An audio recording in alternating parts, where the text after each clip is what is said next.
Now, I can't believe I'm already making this video, but Backlash is less than a week away. WrestleMania just happened, and then 3 weeks later, boom, we're already on to another PLE. We are going super fast, and it's crazy. Now, I typically don't do these prediction videos, at least in the long form. I usually just do YouTube shorts, but I want to be a little bit frisky this year and do some really bold predictions throughout the entire year. So expect more of this. Now, if you do like this type of content, leave a like, leave a subscribe, because we're on the road to 10K.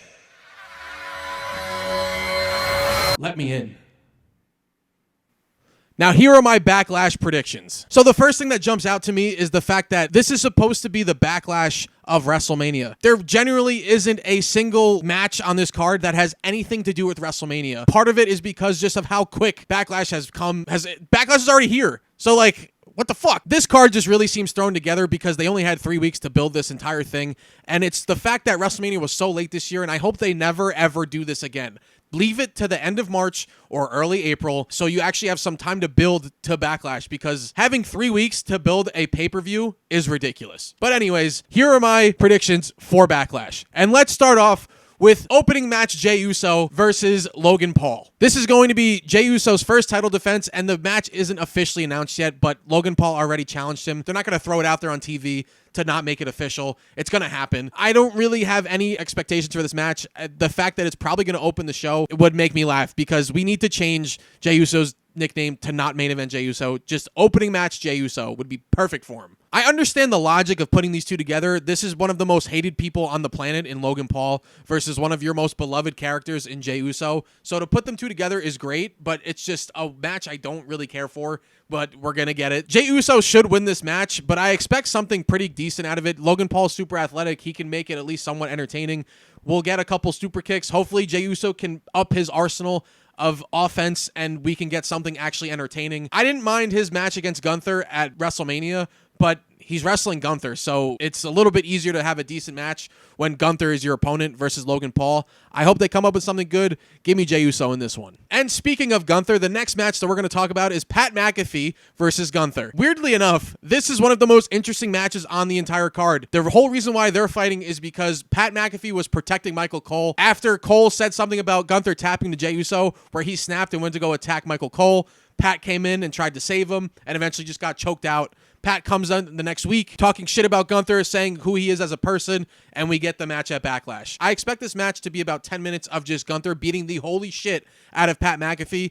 At first, I was assuming this match was going to be the reason to write off Pat for a little while he takes a little bit of a break because he's been going balls to the wall for so long. But at the same time, it's not football season, so I feel like he would get written off more closer to SummerSlam. So my biggest fear right now is that this whole match is to set up Gunther versus Goldberg, probably at SummerSlam, which you're like, whoa, you think they're going to drag this all the way to SummerSlam? You do not know WWE. They are going to drag the shit out of this for as long as they possibly can. So what I'm expecting is this match, Pat is going to get some little offense in early on, and then Gunther's just going to beat the holy shit out of Pat McAfee for about 10 minutes. And then that's when Goldberg is going to come in, and he's going to spear Gunther, and Gunther's going to lose to Pat McAfee, which is honestly fine. But the fact that Gunther is getting sacrificed because of Goldberg really, really just upsets me. There's just so much more for Gunther to do.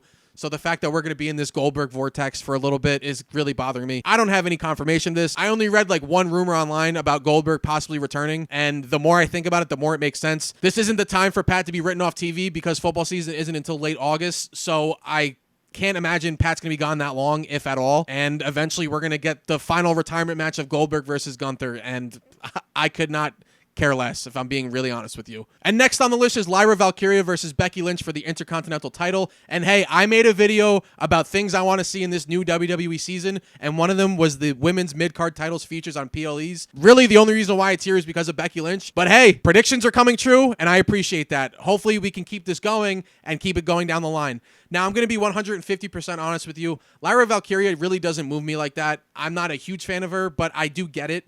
So I'm not hating on her at all. What I do expect, though, is this match to be, honestly, an underrated match. I think these two are going to do very good things in the ring. But I feel like the whole point of this is to set up Bayley attacking Becky and costing her the title. And while I don't know if they're going to do two run-ins within the same night, and especially not back-to-back, I do expect Bayley to be part of this in some type of way. Becky already talked about how she's the one that attacked her at WrestleMania. So I have a huge feeling that this is going to be what's going to be the ending, is Bayley costing Becky Lynch the Intercontinental title and then setting setting up a feud down the line for Becky Lynch versus Bayley, hopefully at SummerSlam, because that was what I predicted. I do want to see Bayley beat the absolute shit out of Becky because I think she deserves it and she deserves that spotlight. So give me Lyra Valkyria retaining her title. So I originally filmed this video on Sunday before Monday Night Raw, so this is what I look like on a normal chill day, and I'm honestly look pretty fucking good. But as I was watching Monday Night Raw tonight, they announced that Dom is fighting Penta at Backlash, and I was like, oh shit, we're getting a 6th match at Backlash. So right now,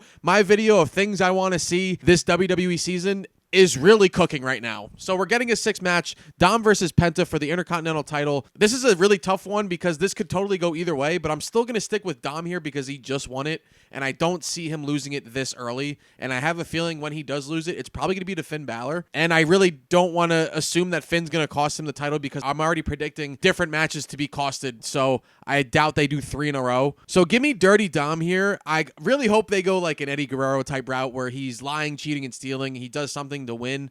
It sucks that Penta's probably going to lose. Doesn't really hurt him because Penta's fucking awesome. But I think eventually he will become Intercontinental Champion, just not at Backlash. So give me Dirty Dom here. I'm not really sure how he's going to win, but Dom, I think, is taking this one. I also just want to say, I was talking a little bit of shit about Lyra Valkyria before, and I want to say her promo battle tonight on Raw with Becky Lynch was mint. And I really enjoyed it, and it kind of changed my mind about her because she was talking hella shit to Becky Lynch. It kind of changed my mind, so I take back what I said. Shout out to Lyra Valkyria. And now after watching the Seth Rollins versus Jey Uso match, which is a very good match and a solid match for Jey Uso, he really looked like a champion here. One can assume with Jey retaining and Logan Paul attacking Jey Uso after Raw went off air, we're definitely getting this match at Backlash. Everything else still stands. I'm sorry, but it's still going to be opening match Jey Uso, but let's get back to the rest of the video. Next is a match that I think is going to absolutely steal the show, is the Fatal 4-Way between Jacob Fatu, LA Knight, Drew McIntyre, and Damian Priest for the United States Championship. I don't think Drew McIntyre should be anywhere near the United States Championship. I think he's a main event guy, but I know that he's going to go away for a little bit because he's going to be filming a movie. I don't know how long he's going to be away for, but he will be taking some time off eventually. But I do think that this match is going to absolutely melt our faces off, and we are going to have so much fun watching this match. I love everybody in this contest. Like, legitimately, some of my favorite guys, all of them are basically the workhorses right now in the men's division, and I think they can put on something really special. I don't see Drew winning. I don't see LA Knight retaining here because I think they're setting him up for Money in the Bank. Pray to God. It would be pretty cool to see Damian Priest win, but I would love to see Jacob Fatu retaining here, and I do think that's going to happen in a match that's going to be hard-hitting, fast-paced, and a lot of fun. And last but certainly not least is one last time you have John Cena versus Randy Orton. I don't think this match is going to be great. I hope we get something better than what we got at WrestleMania. I do hope that they can at least do something, but these guys are both older. Cena is 48, Randy Orton is 45 or 46. I don't know what's going to happen, but there's absolutely no way that John Cena loses this match. I just don't know how they're going to have him win. I just hope to God Travis Scott isn't involved, because if I hear Fiend one more time, I swear to God I'm going to punch the shit out of my TV. I will lose my mind if Travis Scott's involved. It would be fantastic if The Rock showed up. That would be awesome. Get a little thing between The Rock and Randy Orton, but that's just way too much dreaming for me. That's in fucking fantasy la la land. We're definitely not getting that. John Cena is going to win this match. I just have no idea how, and it's unfortunate for Randy Orton. He has to lose a title match. I do hope that down the line we get something with Randy in a title match where he has the possibility to win, but Cena's not going to lose anytime soon. He's going to go to Saturday night's main event. He's going to bring this to SummerSlam. We'll see what's going to happen. I just have no idea how he's going to win, but it's probably going to be due to some bullshit. But if it's Travis Scott, I am going to have a meltdown. You will hear my ass if we have Travis Scott interfering again. I will make a video on the spot about me crashing the fuck out, because I swear to God, if Travis Scott comes out, I'm going to lose my shit. Now, for what it's worth, I still am genuinely excited for this. I am excited to see a couple of these matches. I do hope we get some interesting stage. If you want to see me ranking the Backlash stages, I just posted a video today, so check that out. But I expect absolutely nothing from a stage perspective. I'm really hoping and being optimistic that this PLE is just much more exciting than we're expecting. There was really little to no build for most of this, and it's just unfortunate. Hopefully WWE fixes their mistakes and doesn't have WrestleMania be so late in April. But those are my predictions. Let me know what you think. I'll talk to you in the next one. Peace.